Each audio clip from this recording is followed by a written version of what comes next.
Esos son criterios menores. Fierro reumático. ¿Cuál de los siguientes enunciados es correcto?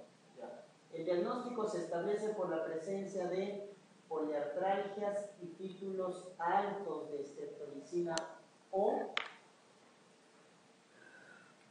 ¿verdadero o falso?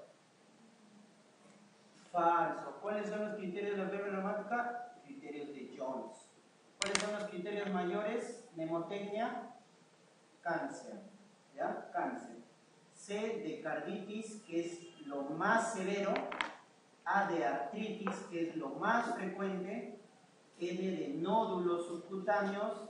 C de corea de Sydenham, más frecuente en niños. Y E de eritema marginal. Eritema marginal. Criterios mayores de Jones. Criterios menores. Criterios menores está la fiebre, PCR, BCG elevado, títulos de ASLO, más de 300 positivos, ¿no? Criterios menores.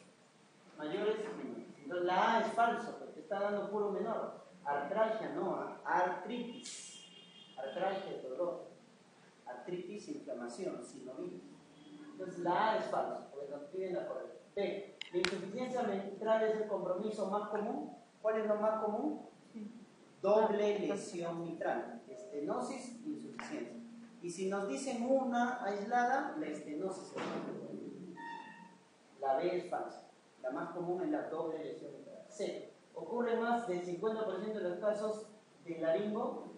Todos tendrían fiebre reumática, ¿no? 52, 1.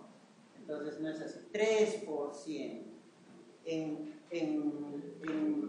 En cuadros epidémicos de brote, 3%.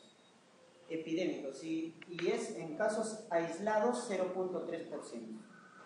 En epidemia, 3%. En casos no epidémicos, 0.3%. Es bajo. La C es falsa. D. La corticoterapia sistémica es el tratamiento de elección. No, falso. ¿Cuál es el tratamiento de elección? Tratamiento antibiótico para evitar las secuelas, ¿ya? La corticoterapia se da para el compromiso articular y el cardiovascular, para reducir la inflamación. La enfermedad suele ser autolimitada verdadera. Si quieres no le das tratamiento y la enfermedad en 6, 8, 10 semanas resuelve espontáneamente. Pero ¿cuál es la probabilidad de generar complicaciones? Es alta. ¿Ya? Por eso debemos dar el tratamiento antibiótico, que es a base de penicilina G, benzatina. ¿Ya? Penicilina G, benzatina. Muy bien. Siguiente. Profesora de 25 años que tiene antecedente de fiebre reumática desde los 4 años de edad, en tratamiento con penicilina oral. A los 8 años dejó el tratamiento y recae, reiniciando tras su tratamiento. Actualmente pregunta si puede suspender esa penicilina oral, pero el examen cardiovascular hay un soplo sistólico en foco mitral. Si hay un soplo sistólico en foco mitral, eso nos habla de insuficiencia o estenosis mitral. Entonces, insuficiencia, muy bien, ¿no? Claro, porque si fuera estenosis, el soplo sería diastólico. Entonces, ¿tú te acuerdas? Soplo diastólico en foco mitral, estenosis, ¿no? Porque miren, el flujo turbulento va a ser a la diástole. Estamos en diástole. Soplo diastólico, estenosis mitral. Lo contrario, soplo sistólico, le das la contra, sería insuficiencia mitral. ¿Correcto? Y si te acuerdas esto, sacas los demás, ¿ah? Porque miren, si te dicen en área tricuspidia, soplo diastólico, estenosis tricuspidia. Y lo contrario, sistólico, insuficiencia. Miren, lo mismo. ¿Ya? Y abajo es igual, en la aorta, pero ya acá cambia, ¿no? Claro, el soplo sistólico a la eyección, sistólico, ¿cuándo va a ser turbulento? El soplo sistólico a la eyección. Cuando hay estenosis. Estenosis aórtica, soplo sistólico, lo que acabamos de ver, ¿no? Y le das la contra, entonces soplo diastólico en foco aórtico, insuficiencia aórtica. Lo contrario, entonces acá un soplo sistólico en foco pulmonar, estenosis pulmonar. Soplo diastólico en foco pulmonar, insuficiencia. que no te puedes olvidar es este, porque es una valvulopatía frecuente de la fiebre reumática, la estenosis. ¿Cómo se llama el soplo de la estenosis mitral? Es un soplo diastólico, ¿no? Que va a dilatar la aurícula derecha, la aurícula izquierda, perdón, y luego produce dilatación del ventrículo derecho, porque produce hipertensión pulmonar. Esto es por flujo retrógrado, ¿no? El izquierdo compromete el derecho. Entonces, como se dilata el ventrículo derecho, ¿quién se dilata? La válvula pulmonar, ¿no? Y si se dilata el anillo pulmonar, ¿qué soplo va a haber? Un soplo diastólico de insuficiencia. ¿Y ese soplo cómo se llama? De Graham y Steele. Una estenosis mitral severa va a generar una insuficiencia pulmonar, que también es un soplo diastólico, se llama de Graham y Steele. Miren, ambos soplos son diastólicos, ¿no es cierto? La estenosis mitral me da soplo diastólico. La insuficiencia pulmonar también me da soplo diastólico. Entonces, en la clínica, ¿cómo lo diferencias? Si es izquierdo o es derecho. Inspiras, ¿no es cierto? Y si inspiras y el soplo aumenta, ese es el lado derecho. ¿Y esa maniobra cómo se llama? Rivero-Carvalho. Maniobra de Rivero-Carvalho. A la inspiración aumentas los soplos del lado derecho. ¿Te acuerdas que éramos como una jeringa? O sea, al inspirar aumentábamos el flujo del lado derecho. ¿Ya? Muy bien. Entonces, ¿qué tenemos acá? Un soplo sistólico en el área mitral y eso nos indica un insuficiente. O sea, hay una lesión ya de la válvula. Si es una fiebre reumática complicada, ¿no es cierto? Muy bien. Entonces, miren, acá esta pregunta va en relación a la profilaxis. ¿Ya? Ahí está, que se irradia la axila, ¿no? Dijimos, sistólico que se irradia la axila, insuficiencia mitral. Sistólico que se irradia el cuello, estenosis aórtica. Muy bien, entonces la profilaxis es así. Si deja carditis, doctores, la profilaxis es indefinida para toda la vida. Si no hay carditis, la profilaxis es hasta los 21 años de edad. Punto. Como esta paciente ha tenido fiebre reumática recurrente, más carditis, ¿no? Porque tiene valvulopatía, la terapia es indefinida por toda la vida. En cambio, si no tuviera carditis, sería hasta los 21 años de edad. Terminamos con esto, que es shock. ¿Correcto? Muy bien, shock.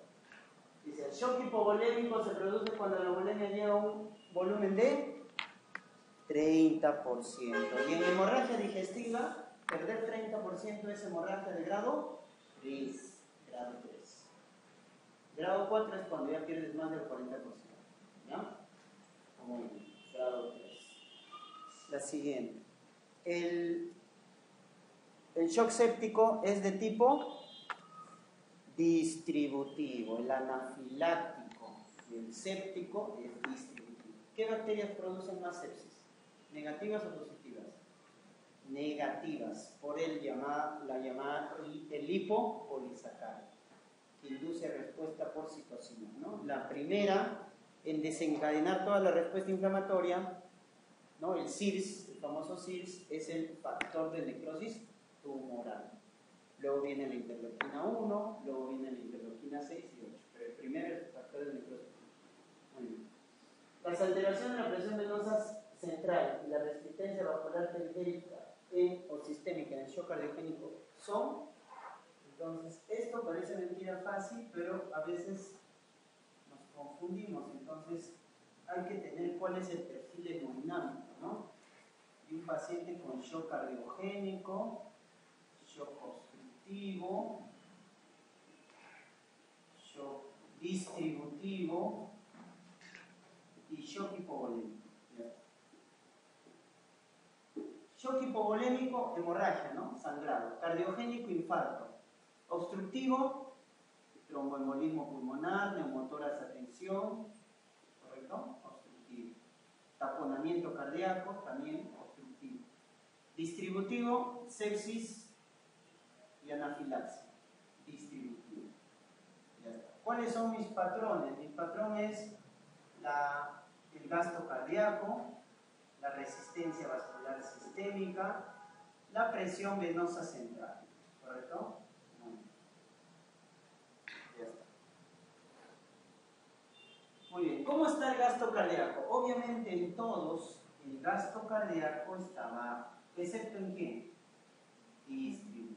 Como hay sepsis, anafilaxia es una respuesta exagerada, el cuerpo reacciona produciendo o derivando más sangre a los tejidos, ¿no? Más gasto cardíaco. ¿Pero por qué hay shock? ¿Por qué hay hipoperfusión? Porque el metabolismo está aumentado. Más metabolismo, más gasto cardíaco, pero no lo suple, ¿no? Entonces por eso hay shock. Al final hay hipoperfusión. Entonces miren, ya está la diferencia. Distributivo al inicio, el gasto es alto. Muy bien. Tú te recuerdas que la presión arterial es igual a gasto cardíaco por resistencia vascular sistémica, ¿no es cierto?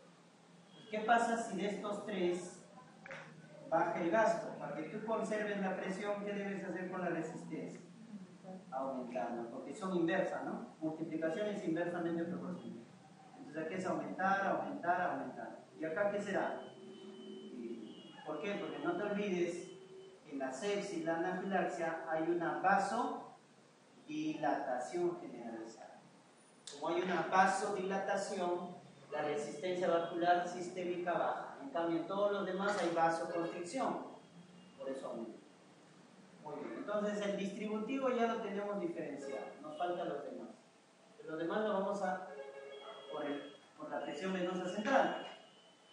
En el hipovolémico, si no hay volumen, no va a haber congestión pulmonar ni tampoco va a estar aumentado por la presión venosa central.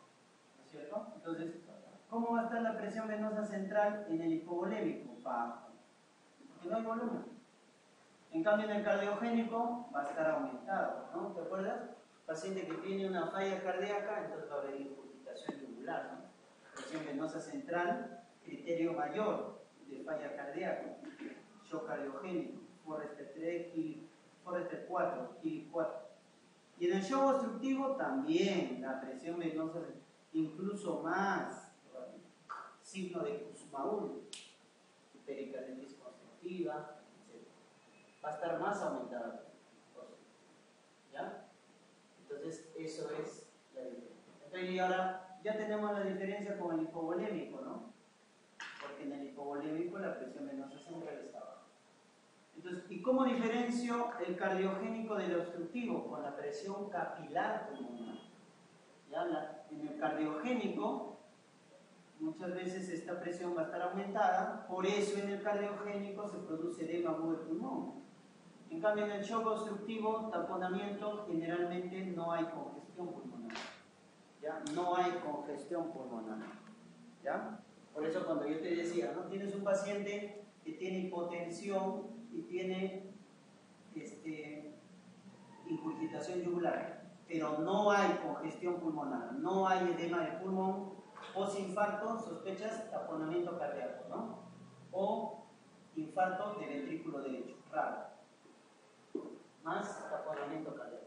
Taponamiento cardíaco, no edema de pulmón, presión capilar baja, shock.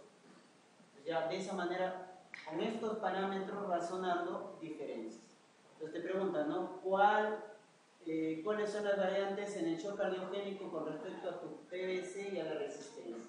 La presión venosa central está aumentado y tu resistencia vascular sistémica está aumentada. No te lo memorices, sino que tienes que construirlo. ¿Ya? Aumentado, aumentado. ¿Estamos? Uno de los principales objetivos que se buscan en el tratamiento estándar del shock séptico, ¿cuál es? Ahí están los objetivos del shock séptico, ¿no? Recuperar la presión venosa central, presión arterial media, gas urinario, saturación venosa mixta. Esos son los 4 objetivos. Ellos nos dan la diuresis, más de 0.5 mililitros por kilo por hora. En adultos, en niños es más de 1 mililitro por kilo por hora. ¿Ya? En niños es más todavía, 1.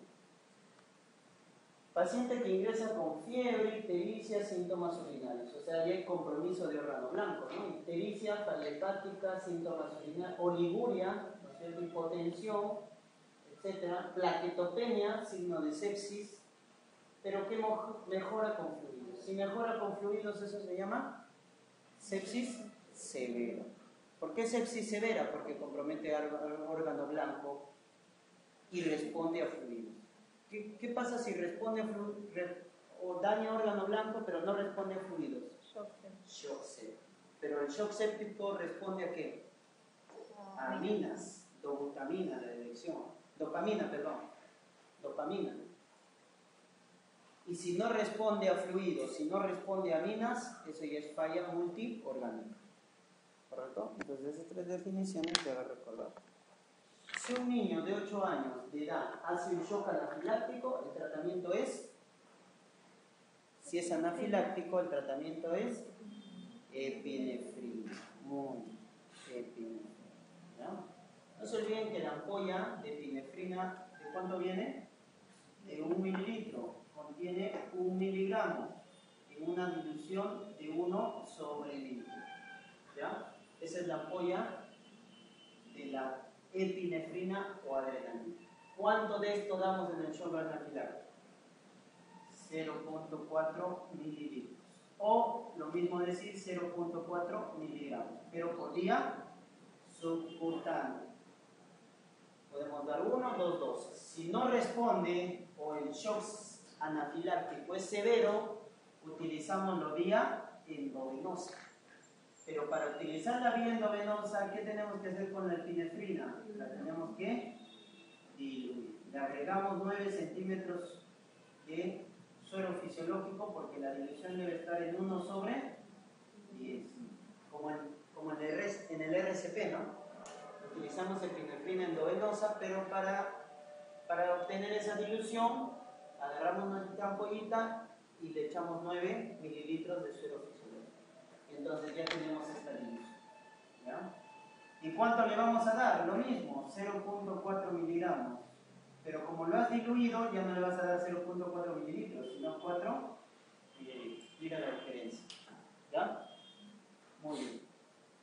Entonces, subcutánea, endovenosa, diluida. ¿Qué tipo de shock es la causa de muerte más frecuente en un gran quemado en las primeras horas?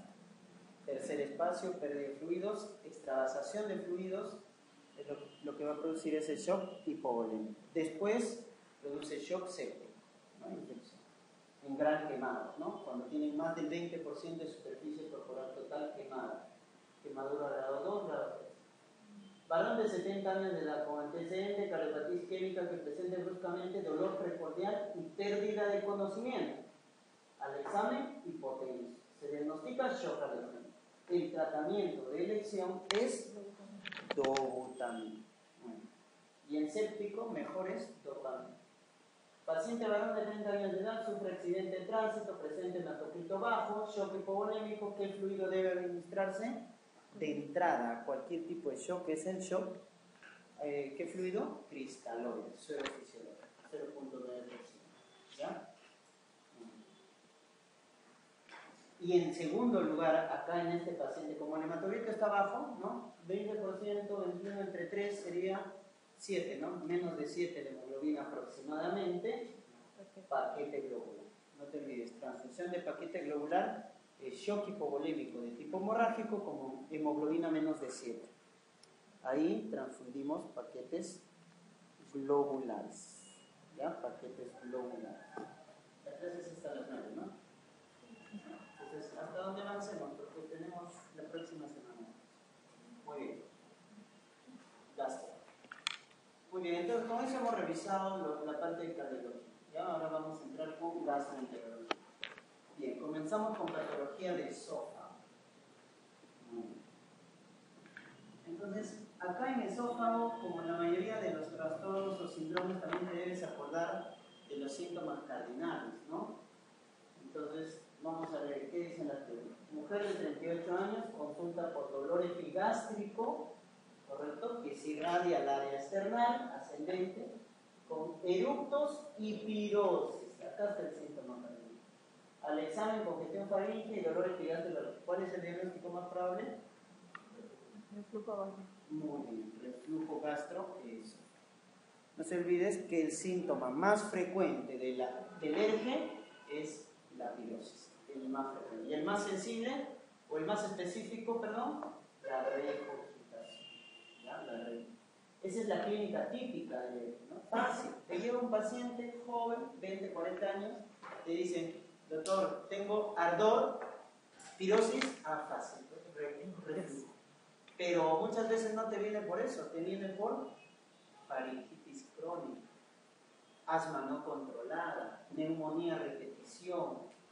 Eso es la clínica atípica. ¿Cuál es la clínica atípica del reflujo? Clínica respiratoria. La causa más frecuente de faringitis crónica es el reflujo. Faringitis, laringitis, broncoespasmo, neumonía, etc. ¿Ya? Y los síntomas de alarma. Entonces, puede que el paciente te venga con pirosis, pero te diga, doctor, a mí ya tenía 6 meses de pirosis, de regurgitación, pero ahorita ya no tengo dolor. Lo que tengo es disfagia, o lo que tengo es sangrado, o lo que tengo es odinofagia, o peor, he bajado de peso.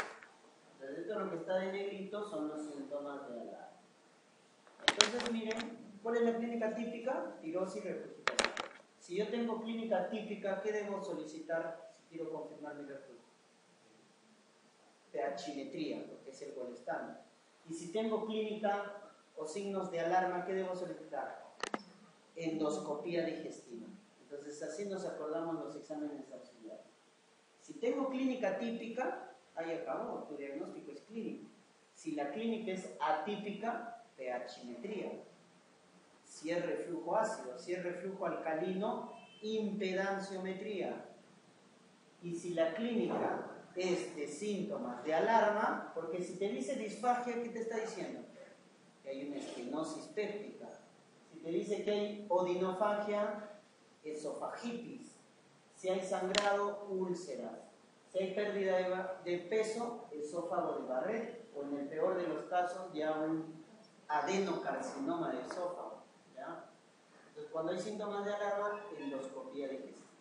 Por lo tanto, la causa más frecuente de ERGE es la incompetencia del esfínter esofágico inferior, ya sea porque está aumentada la presión intraabdominal, porque hay hipotensión de este esfínter, o sea, está bajada la presión basal de este esfínter. Muy bien. Si nos dicen colecistitis crónica calculosa, del dolor mal hipocondrio, epigastrio, tipo cólico o comidas grasosas, copiosas, etc., ¿no? Úlcera péptica, urente, ¿no? Epigastralgia, urente, etc. La más frecuente, duodenal, que calma con los alimentos, que empeora con los ayunos. Y si es atípico, ya es gástrico. Las varices esofágicas dan sangrado, ¿no? Paciente cirrótico, hipertensión pulmonar. ¿Cuándo se forman las varices? Cuando la presión portal o gradiente portocava es más de 10 milímetros de mercurio. ¿Ya? Más de 10. Ahí se forman las varices. Y se rompen cuando es más de 12. Y hay hipertensión portal cuando es más de 5 milímetros de mercurio la presión. Hernia hiatal. La hernia hiatal, doctores, ¿qué clínica nos da? Dolor, ¿no es cierto? Pero mucho cuidado, hay 2 tipos de hernia hiatales. La más frecuente, 90%, es la tipo 1, llamada por deslizamiento. La tipo 2 es la llamada paraesofágica, ¿ya? Paraesofágica. La tipo 1 por deslizamiento se asocia a enfermedad por reflujo. Por eso el tratamiento es médico. En cambio, el tipo 2 paraesofágico se asocia a vólvulo gástrico. Se torsiona el estómago. Entonces, al torsionarse, lo que va a haber es arcadas intensas y va a haber una incapacidad de colocar una sonda nasogástrica. Eso, cuando le dicen esa clínica o esos datos, sospecha vólvulo gástrico. No vómitos, vómitos no, arcadas, náuseas intensas, incapacidad para el sondaje, vólvulo gástrico. Por eso la hernia hiatal tipo 1, el manejo es médico, reflujo. En cambio el tipo 2, así esté asintomático, el manejo es quirúrgico. ¿Ya? Esa es la clínica de la hernia hiatal. Segunda pregunta, ¿el reflujo gastroesofágico puede relacionarse con cualquiera de las entidades siguientes, excepto una? ¿Cuál? Entonces hemos dicho, ¿no? Fibrosis, sí, broncoespasmo, sí, neumonía recurrente también, laringo también, sinusitis, más raro, ¿no? Puede producir, pero es más raro. Sobre todo si es maxilar o frontal, ¿no? Es más raro. En cambio, por debajo, por dilución, ¿no? Todo lo demás. Pero es más raro la sinusitis o la otitis, etc. La siguiente, son factores que predisponen a la presencia de reflujo, excepto. Entonces, para que haya reflujo, ¿qué debe pasar? La presión debe disminuir, o sea que el esfínter se debe relajar. Cuando el esfínter se relaja, hay más reflujo. Es lo que te pregunto a ti, ¿no? ¿Qué factores predisponen al reflujo? Es decir, ¿qué factores dilatan el esfínter? Excepto el embarazo, sí, porque aumenta la paciente con obesidad, paciente con embarazo tienen aumentada la presión intraabdominal, por lo tanto van a ser más reflujos. La A es verdadero, sí predispone, acá te dice C. La B, antagonistas de cáncer. Claro, si te digo, ¿qué es el esfínter? Es un músculo, ¿no? Entonces, ¿quién te va a relajar músculo liso? Vasodilatadores, ¿no? Entonces, los calcio antagonistas, ¿qué son? Relajadores musculares. Calcio antagonistas, nitratos, ¿correcto? Van a relajar el esfínter. Tabaco también, tabaquismo, tabaco, azúcares simples, chocolate, café, cítricos, relajan el esfínter y predisponen. Por eso todos esos alimentos, si un paciente tiene reflujo, se contienen. La hernia hiatal también, ¿no? Si es de tipo 1, se asocia a reflujo y es la más frecuente. En cambio, la que no se asocia a reflujo, ¿quién es? La calasia. Porque la calasia, ¿qué es? Trastorno funcional, ¿no? ¿Cómo le llaman esto?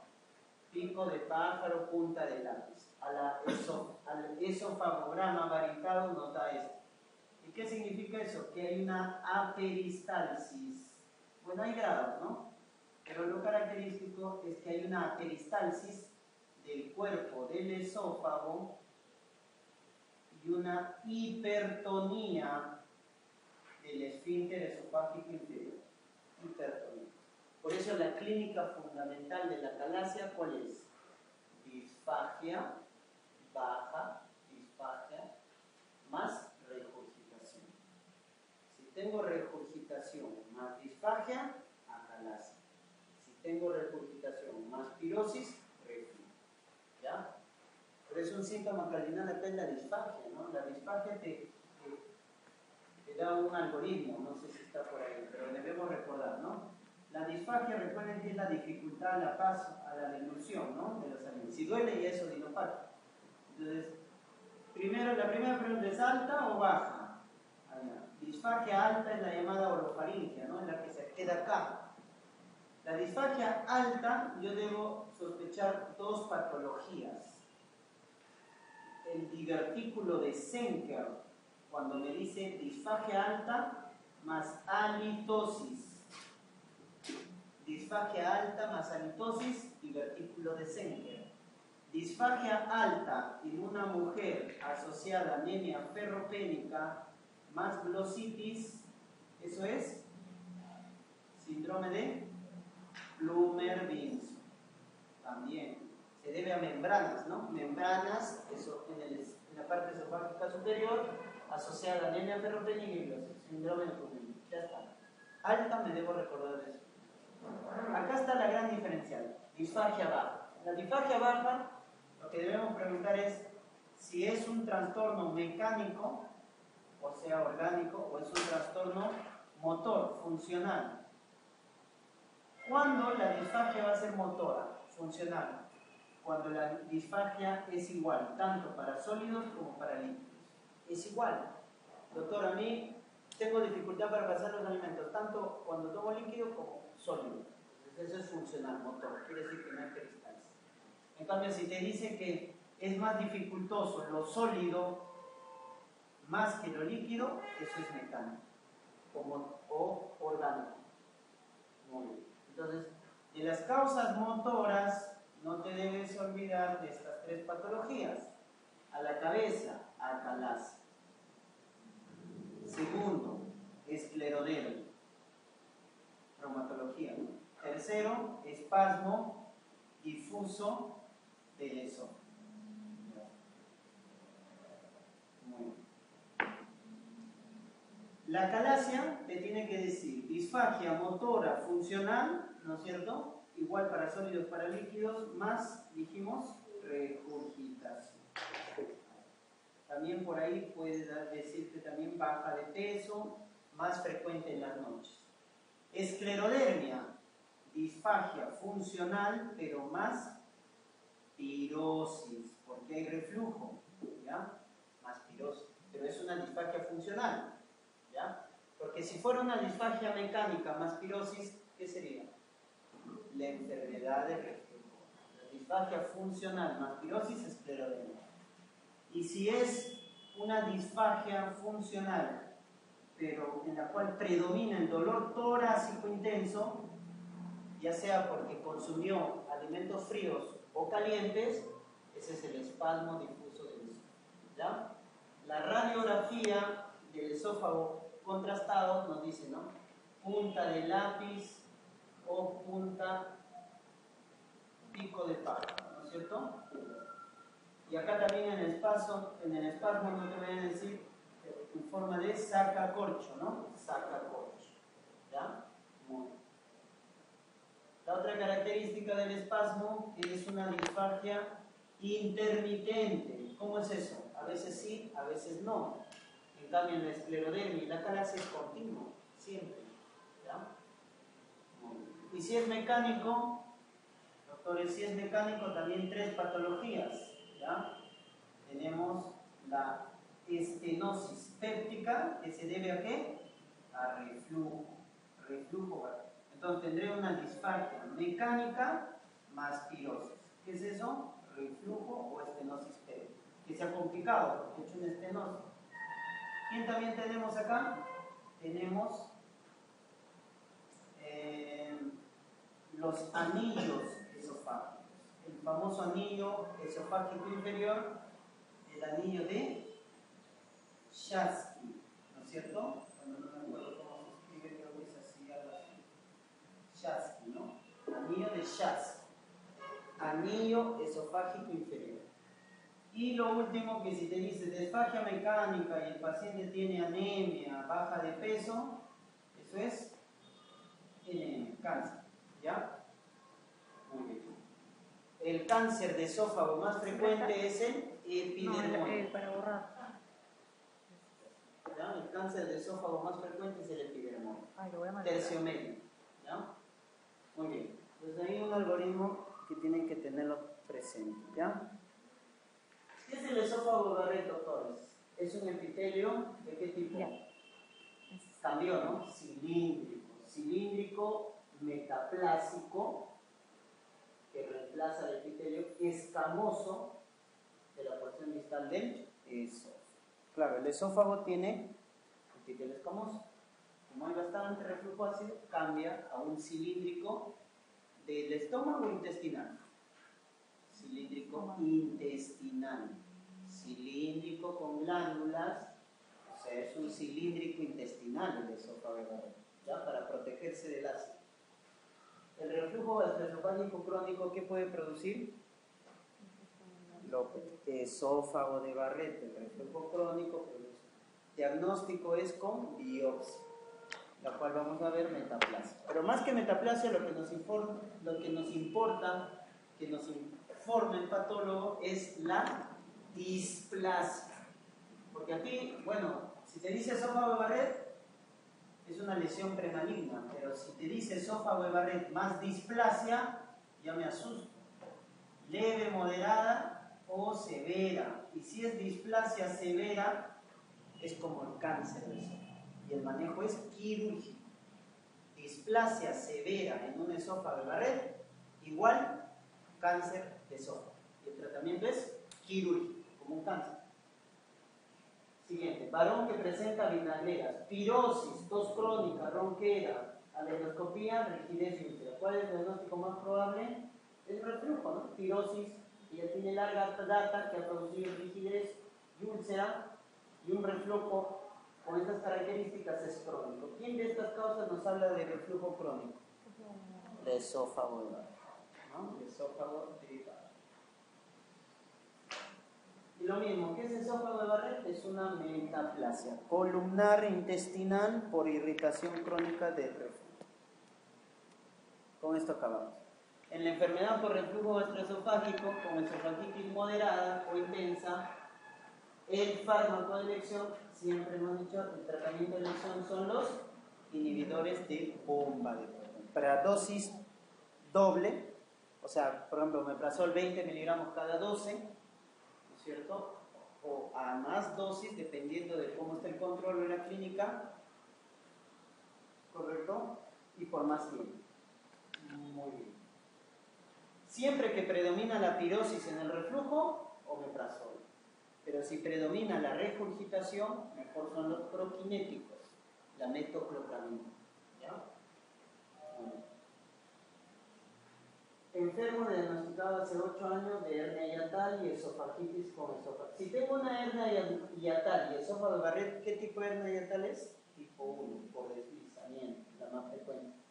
Mantenido hasta el momento con tratamiento médico. Se detecta en la última exploración Quirúrgica. Esa es cirugía como un cáncer y el tratamiento sería la resección esofágica más reconstrucción. Es como el cáncer, ¿no? Sacas el pedazo donde está el cáncer y luego haces una anastomosis terminal o reconstrucción.